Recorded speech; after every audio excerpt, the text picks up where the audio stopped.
guys, welcome to Dino's World. Dino Bhai brings yet another legendary beast, a blast from the past. This is the Green Monster, the ZX9R, resurrected back from its glorious ashes by none other than my good old friend Naveen. And we brought lots of legendary machines, right here as special features for you guys. And today we have the ZX9R. You can come a little closer, such that you can have a good look at this glamorous face. And as good as he looks, he's really devoted to resurrecting these legendary machines and giving them the kind of immortal life that they deserve. So Naveen, you've come a long way. We've featured the RD350. Yes. We've featured the MT-01. Yes. These are iconic, legendary, timeless machines.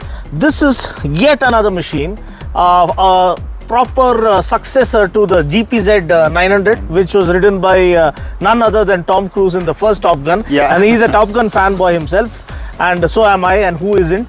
So, what makes this stand out? Let's get started with you. Right, see, like you said, GPZ. I'm sure I can't get one, not that easy to find one. So the next best or next closest of that era I can think of is ZX9R.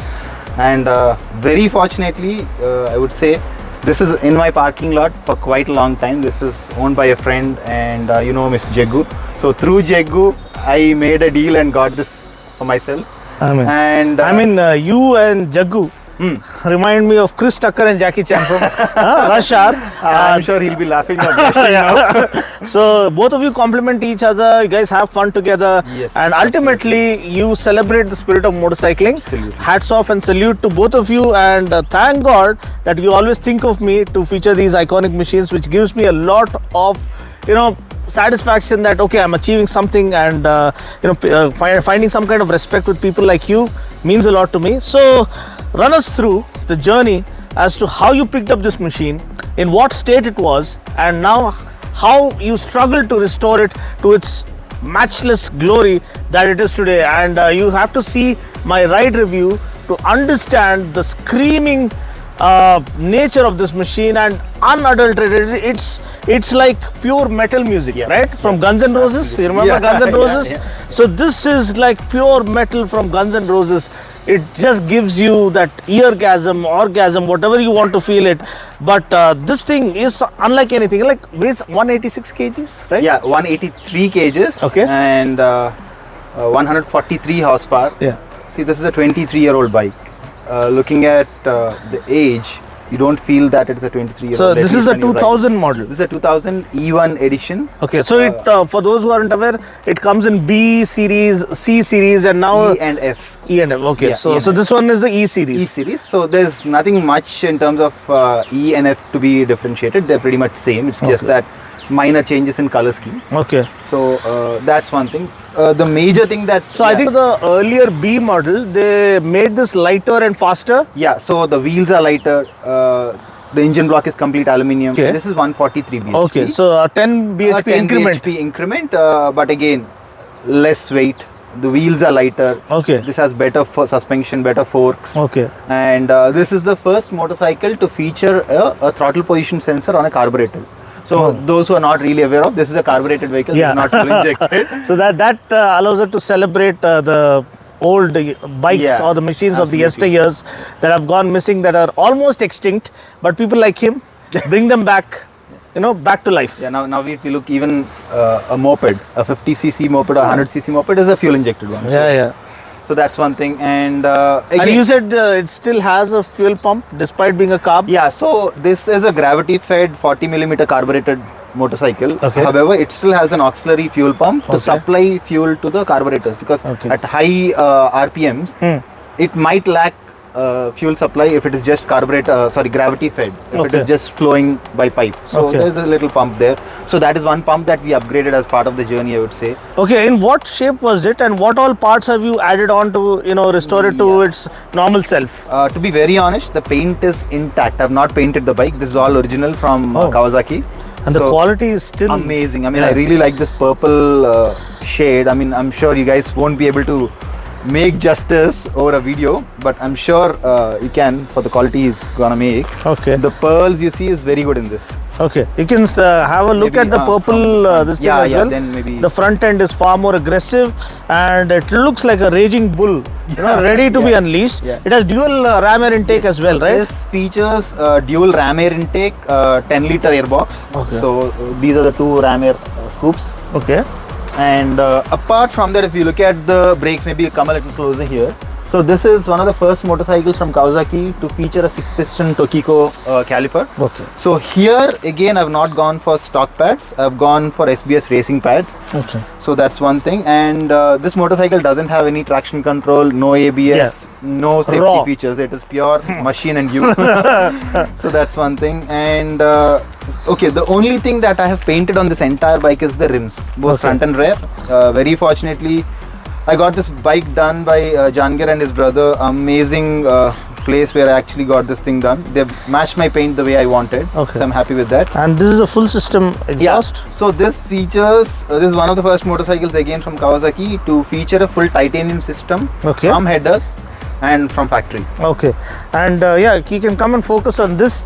People like him deserve a lot more followers than what they have currently. Naveen Redddy Kesara, follow him on Instagram without fail. You get to learn a lot of about true motorcycling and the technicality behind it. And if you want to interested to rebuild such machines, you get a lot of tips and tricks from him. Apart from that, the tires are new, right? Yeah, so I've gone for Reddystine ST tires, Okay. sport touring. Sport touring. Yeah, Okay. one of the primary reasons I've made this bike is I want to do touring on a super sport. And Okay. my 10R is not the bike for touring, definitely no. So I've got these tires and I'm pretty happy. Honestly, they're really good. Okay. And the seats also have been modified a little? Seat is actually Rexin. Originally, due to the age, it has become so hard that I feel it's too bumpy or hard. okay. So I've got this sort of, it is, I would say, a replica or a knockoff for Alcantara. Oh. So it gives you that It's feel. quite spacious, like even Yeah, the pillion can feel a lot more comfortable. I'll maybe open the seat and show you something. Okay. Couple of things that I've done on the engine side is I've changed the clutch. I've got a brand new clutch, and by the way, this is the first motorcycle again to feature complete magnesium parts. Okay. So if you see the clutch cover, magnet cover, and the other side, Okay. everything is magnesium. Okay, okay. So for lightweight, this thing. and these indicators are made by Stanley Japan. So I sourced them from Japan. I ensured that there's nothing cheap going on to this bike. Okay. Even the this thing fairing has. Fairing I put a double bubble. Okay. The original one is transparent. I'm some sort of in love with the black one. Also, if you can come here, the speedo console is actually listed out in miles per hour, and you have the inner thing that's actually mentioned in kilometers per hour. The actual thing, the white font that you see is miles per hour, as you can mention here, and then you have the blue font that is kilometers per hour, and here you have the rev counter. I've still not got the run-in sticker out. This bike has done only 8,000 miles, which is 12,000 kilometers since it's born. Okay. And the switch gear and all was intact, or Yeah, did you have to- everything original. Nothing has changed. All I've done is I've stripped down the basic parts, changed all the bearings that are required, changed all the rubber parts. The brakes suspension are new. was intact? Yeah, nothing has changed. See, this Having bike is ridden not this- used. At the same time, it's not taken care also. So it It was left just to ignored. dust. Yeah, it is ignored. So I started the bike. I really liked it. I spoke to Jagu and asked him to get this sorted out for me. He did for me. And yeah, it took 9 weeks for me to finish the build. And this is one of the fastest builds I've done so far, I can say. Because I know the day when you started, and now we are shooting this. Yeah. So it is Barely any time. Yeah, it is fast, but it takes a lot of commitment to do this, man. Yes. I mean, one of the reasons I was able to build fast is because I was able to source parts in time. Okay. Only after having all the parts in hand, You I said, started okay, the- let's build it now. Okay. You can have a look at the tail lamp as well. Has a very unique, sinister look and a powerful look to it. A dual tail lamp setup, which was kind of a signature element of the 90s and 80s and design, 80s kind of design. And you have a 190 section tire right over there. Yes, 190/50. 190/50. The swing arm, you have the aluminum swing arm, looks beautiful. The suspension, I mean, when you're riding it, you don't feel that it's an age-old machine. You feel like a race bike. You're riding a bike with no limits, but you're pushing it to its limits. Actually, a bike with a limitless machine. but which has no limits that you want to take it to. That is the kind of aggression, that is the kind of character, that is the kind of persona this particular green beast has on offer. I'll just open the seat and show you. Okay. At least you know the newer generation bikes, we hardly can fit in our registration card. This thing has a storage enough for one or two families. Yeah, entire paperwork. Yeah. You don't need a tank bag any longer. It's almost the space of a tank bag here. Actually. So that's really, And really all the stickers practical. are still intact. Yeah, everything is intact. These that's are all Japanese original build brilliance for you.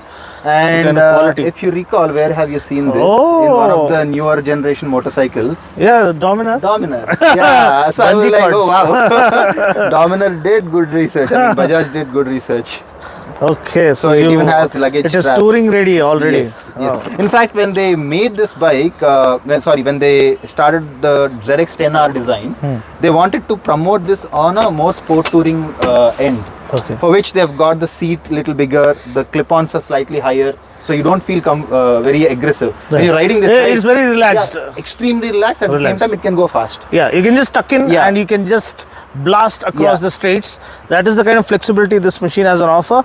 So that's pretty much it.